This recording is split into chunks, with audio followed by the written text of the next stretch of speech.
Is religion and gender. मतलब एक ऐसी टॉपिक जो अपने आप में ही बहुत कॉन्ट्रोवर्शियल है, और ये कॉन्ट्रोवर्शी आज आपके और हमारे दरमियान नई नहीं है। The relationship between the gender and the Islam has been widely criticised many times, and we believe that sometimes every time we impose our patriarchal thought for the society, especially filtering out the women by making the religion or Islam as the tool.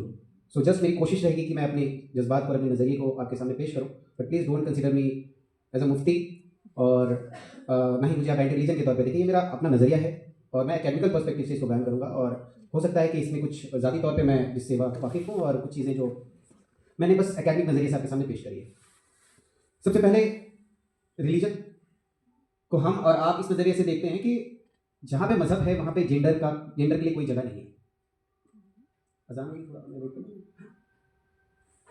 इंतज़ार करने के लिए। तो religion को, gender को हम दो अलग अलग पर्सपेक्टिव से देखते हैं, और कई बार हम ये समझते हैं कि इस्लाम में जेंडर की कोई जगह नहीं है। सो जेंडर, अभी तक आपने जितनी बात सुनी है वो सिर्फ मर्द और औरत के दरमियान ही वो जो है सिमट होकर रह गई है। But as a gender champion I would definitely say कि जेंडर मर्द और औरत से बियॉन्ड एक पर्सपेक्टिव है जो आपको हमें समझने की ज़रूरत है। जेंडर चैंपियन क्लब यूजीसी के तहत जो गाइडलाइंस दिए गए वहाँ पर भी वो मर्द और औरत, लड़का और लड़की, इनके एक ही बारे में बात करते हैं। सो मैं अपनी कन्वर्सेशन को फिलहाल उस तक ही सीमित रखूँगा, बट हाँ, Q&A राउंड में आप अपने सवाल को हमसे पूछ सकते हैं। सबसे पहले इस्लाम का जो नज़रिया है वो 1400 साल पहले हज़रत मोहम्मद मुस्तफ़ा सल्लल्लाहु अलैहि वसल्लम के वक्त से हम कंसिडर करते हैं बहुत लोग, लेकिन इस्लाम जो है वो कई सौ साल पहले यानी कि आदम अलैहिस्सलाम के ज़माने से कंसिडर किए जाते हैं सेमेटिक रिलीजन, चाहे वो यहूदी हो, चाहे वो ईसाई हो, या फिर वो इस्लाम हो। प्री इस्लामिक दौर, जिसको जाहिलियत पीरियड का नाम दिया जाता है, जहाँ पे औरतों के ऊपर बेशुमार जुल्म जो आप और हमारे दरमियान अलग अलग राइटिंग्स में पढ़े जा सकते हैं। मिसाल के तौर पे शिबली नुमानी, सुलेमान नदवी साहब, आप लोगों ने बहुत अच्छे तरीके से बताया कि किस तरीके से एक औरत को इस बात के लिए भी इजाज़त नहीं थी कि वो अपने मन से अपने शौहर को चुन सके। औरत के पास इस बात के लिए इजाज़त नहीं थी कि वो कुछ पढ़ सके। औरत के पास इस बात के लिए भी इजाज़त नहीं थी कि वो कुछ काम कर सके। और यहाँ तक कि कई हदीस में ये चीज़ आई है कि जब किसी के घर में बेटियाँ पैदा हुआ करती थी तो उनके चेहरे काले पड़ जाते थे, नीले पड़ जाते थे कि अब हमारा क्या हो। और उस दौर में एक ऐसा कॉन्सेप्ट आता है जहाँ पे आज का modern and western concept of gender and equality exist नहीं करती। एक मर्द को ये इजाज़त नहीं कि वो 100 शादियाँ करे और 100 औरतों के साथ सोहबत करे और बच्चे पैदा करे और उनके हवाले उनको छोड़ दे। वहाँ पे एक मॉडर्न कॉन्सेप्ट आता है कि नहीं, एक मर्द को इजाज़त है कि वो एक शादी करे अगर वो उसके लिए कैपेबल है, और अगर उससे ज़्यादा, वो 4 शादी वाला जो कॉन्सेप्ट आप और हमारे दरमियान जो जाती है वो अपने आप ही कॉन्ट्रोवर्सी। क्या इस्लाम की इजाज़त देता है कि आपके पास खाने की इजाज़त नहीं है और आप 4 शादियाँ कर लो? ये अपने आप में बहुत ही कॉन्ट्रोवर्शियल है। इस्लाम एक शादी को पसंद फरमाता है। यहाँ पे ये मैरिटल राइट की बात हुई। लेट्स टॉक अबाउट पढ़ने की जब बात आती है, जब हम और आप ये जानते हैं कि क्या औरतों को इस्लाम में इजाज़त है कि वो इक्वल एजुकेशन ले सके, क्या वो कोएड एजुकेशन में भी आ सके, क्या वो इस्लामिक कॉन्सेप्ट को इंटरप्रेट भी कर सके? The answer is yes. 18th century में equality and unity and equity की बात की गई। फ्रेंच रेवोल्यूशन के बाद भी 100 साल तक औरतों को शिद्दत करनी पड़ी, उनको स्ट्रगल करना पड़ा कि वो बराबर से अपने राइट्स मांग सके। वोट करने के राइट के लिए उन्होंने फ्रेंच रेवोल्यूशन, जिसको हम mother of all the revolution मानते हैं, उसके 100 साल के बाद तक औरतों को जद्दोजहद करनी पड़ी कि वो वोट दे सके। वहां पर एक ऐसा वक्त आता है जिसको दूसरा खुलफाए राशिदीन हज़रत उमर का वक्त कहा जाता है कि रोड पे एक बूढ़ी औरत एक शख्स को पकड़ के ये कह रही है कि रात के 12 बजे अगर मैं वॉक कर रही हूँ, who are you to ask me, क्या आप कौन हो, इस रात में आप यहाँ पे सड़क पे कर क्या रहे हो? क्या मेरा खलीफा मर गया है या फिर आप वो खलीफा हो जो मुझसे सवाल कर रहे हो? ये सवाल करने का राइट, अपने खलीफा को चुनने का राइट, अपनी इजाजत से, जो आज की मॉडर्न कॉन्सेप्ट है डेमोक्रेसी एंड वोट की, उस वक्त 1400 साल पहले इम्प्लीमेंट की गई। That is mention in Shibli Nomani Seerat Nabi, आप उसे पढ़ सकते हैं। मूविंग फॉरवर्ड, बहुत से वक्त आते हैं, उमैयाद के वक्त, अब्बासिद के वक्त, 7th century, 8th century, 9th century, 10th century, उस वक्त आता है भक्ति मूवमेंट का वक्त, जहाँ पे जी हाँ, लेकिन एट द सेम टाइम वही औरतें अगर उसको इंटरप्रेट करती थी तो एक सोसाइटी का क्रीमी लेयर उसको क्रिटिसाइज करने में लगा हुआ था कि नहीं, आप ये नहीं कर सकते। आप मॉडर्न, उस वक्त की जो मॉडर्न राइटिंग्स थे, आप उसको इंटरप्रेट नहीं कर सकते। लेकिन वहाँ पे इस्लाम आता है और आके बगदाद जैसे ऐसे इंस्टीट्यूशंस कायम करता है जहाँ पे वो ये बताता है कि जहाँ पे मर्द और औरत अपने हिसाब से रिसर्च कर सकते हैं। और उन्होंने रिसर्च किया और बहुत सारे ऐसे राइटिंग्स आपके और हमारे दरमियान आज भी मौजूद है।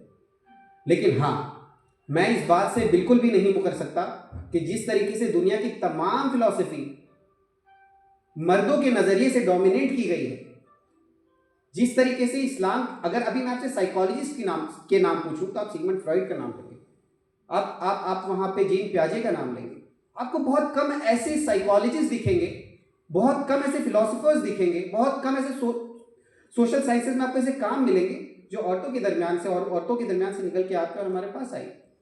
सो this is not the concept of religion only, this is not the concept of Islam only. ये मेल डोमिनेंसी एंड बायसनेस वो कल भी सोसाइटी में मौजूद थी और कई हद तक आज भी मौजूद है। शजरतुद्दर, रजिया सुल्ताना और ऐसे बहुत सारी रूलर्स आई जो कि अपने आप को मेल डोमिनेंसी के मुखालिफ खड़ा किया उन्होंने, और हमने क्या किया, अपनी उसी सोसाइटी को मजहब को इस्तेमाल करके उनको हटाने की कोशिश करी। एंड द रीजन इज हमारी अपनी डोमिनेंसी। मूविंग फॉरवर्ड, अभी के दौर पे अमीना वदूद और रोजमेरी राइटफोर्ड वगैरह ऐसे बहुत सारे राइटर्स मौजूद हैं जो मॉडर्न हमारे थॉट्स को पुराने थॉट से कंपेयर करके अपना नजरिया पेश करते हैं। कई बार हम कहते हैं कि अल्लाह करता है, अल्लाह सुनता है, अल्लाह बोलता है। राइटर्स के सवाल है कि अल्लाह बोलती क्यों नहीं, अल्लाह सुनती क्यों नहीं, अल्लाह करती क्यों नहीं। जब आप अल्लाह को जेंडर से बिल्कुल परे मान रहे हो, मर्द और औरत में सीमित नहीं रहे, नजरिए से इंटरप्रेट किया है, वो इंटरप्रिटेशन सोसाइटी में आज भी मौजूद है। 2-3 बातों से अपनी बातों को मैं खत्म करूंगा। आप में से कितने लोग मस्जिद में नमाज पढ़ने के लिए जाते हैं? प्लीज हैंड रेज करिए। और उन मस्जिद में कितनी मस्जिद ऐसे हैं जहां पे औरतों के लिए अलग कंपार्टमेंट मौजूद है? जिन्होंने देखा है वो प्लीज हैंड रेज करें। कंपैरेटिवली कम। मैं जिस सोसाइटी से आता हूं, मैं कलकत्ता के एक डेवलप, हिंदुस्तान के उन शहरों में से एक डेवलप शहर में से हूं। मेरे घर के पास जो मस्जिद है वहां पे नहीं है कोई लेडीज के लिए कोई कंपार्टमेंट। क्यों? इस्लाम ने ही मना किया है। बचपन से हमें ऐसे लगा नहीं औरतों को आना मना है मस्जिद में, नहीं मना है।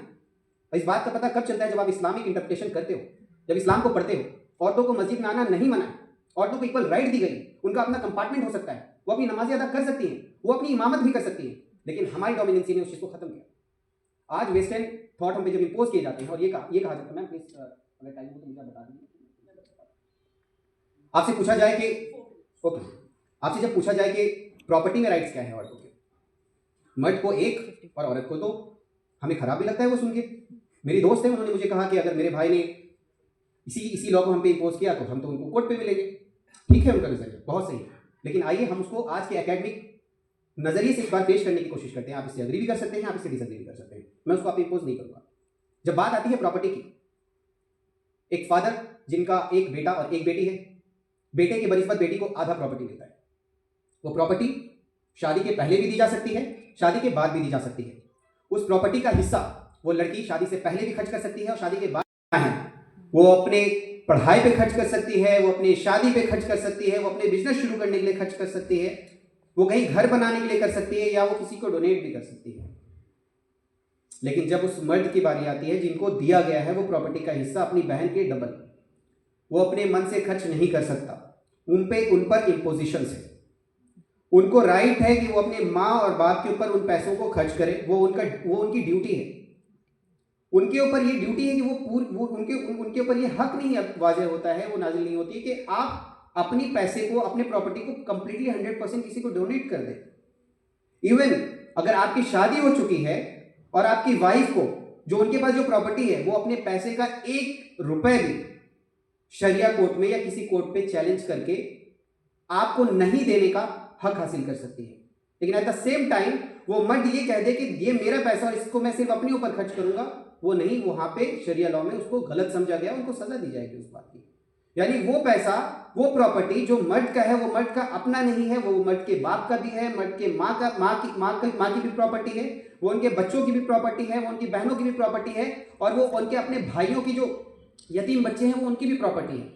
इवन अगर मर्द के पास पैसा नहीं है खर्च करने के लिए, तो जो बीवी के पास जो प्रॉपर्टी है वो उनसे ज़कात लेकर के उनको खिलाए, इतना तक का हुक्म दिया गया है। सो ये अपना इंटरप्रिटेशन है। इस बात से हम अग्री कर सकते हैं, इस बात से हम डिसअग्री कर सकते हैं। एट द सेम टाइम जब ट्रिपल तलाक का मसला आता है, हमारी मेल सोसाइटी इसको लेकर बायस हो गई। नहीं, एक टाइम पे आप तलाक देकर नहीं कर सकते और अपने मॉडर्न इंटरप्रिटेशन आप अपने पास रखें।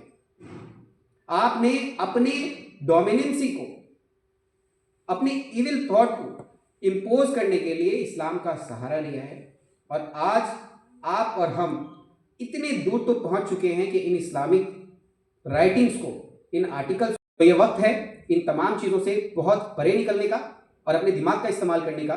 जहाँ पे जो चीज़ गलत लगे, अगर आप यहाँ पे चांद और सितारे और ईद के चांद की वजाहत करेंगे कि वहाँ पे औरतों की 2 राय लगेगी और मर्द की 1 राय लगेगी, माय फ्रेंड, आपको फिर से उसको इंटरप्रिटेशन करने की ज़रूरत है। आप उसको इंटरप्रेट करें और अपने नज़रिए से देखें। अगर एक कमज़ोर मर्द अपनी राय चांद देखने में एक दे रहा है और एक स्ट्रांग वुमन वो अपनी राय बराबर से पेश कर रही है, तो वहां पे दो कमजोर मर्द के बराबर उस अकेली औरत की गवाही मानी जाएगी, ना कि उस दो औरत के बराबर एक मर्द की। तो ये वक्त है इस चीज को फिर से इंटरप्रेट करें, समझें और मॉडर्न टाइम पे इस्लाम एंड जेंडर को एक साथ एक नजरिए से और इक्वालिटी एंड इक्विटी के चश्मे से देखने की जरूरत है। Thank you so much. कुछ अपनी निशानियां दी गई, चेहरे पे दाढ़ी, समटाइम्स माथे पे टर्बन, और एक मर्द और एक औरत की बायोलॉजिकल बनावट बहुत ज़्यादा डिफरेंट है, तो वो उनके लिए वहाँ पर वो चीज़ें लागू की गई। ये आहिस्ता आहिस्ता आगे बढ़ के जी हाँ ये सप्रेशन की, ये दबाव की एक साइन के तौर पे हमारे और आपके सामने नाजिल हुई। कई मरतबा इसको क्रिश्चियनिटी में, इस्लाम में, जुडाइज्म में, इवन हिंदुइज्म में, इवन सिखिज्म में चलिए पर्दा का कॉन्सेप्ट सरमाया तौर पे माना जाता है। और एक वक्त तो ऐसा है कि एक सोसाइटी की सिर्फ क्रीमी लेयर ही पर्दा कर सकती है, और अगर कोई आदिवासी, कोई ट्राइबल, जिसको आज हम SC ST और अलग कैटेगरी में रख के पहचान देने की कोशिश करते हैं, उन पे सजा के तौर पे लागू की जाती थी कि अगर आपने पर्दा किया तो आप पे सजा दी जाएगी, आपको सजा दी जाएगी। आपने सुना होगा वो स्टोरी कि जहाँ पे एक रिवॉल्यूशनरी लेडी, उन्होंने अपना ब्रेस्ट काट के सबके सामने पेश कर दिया क्योंकि उनको उनके ऊपर इंपोजिशंस लगाए गए।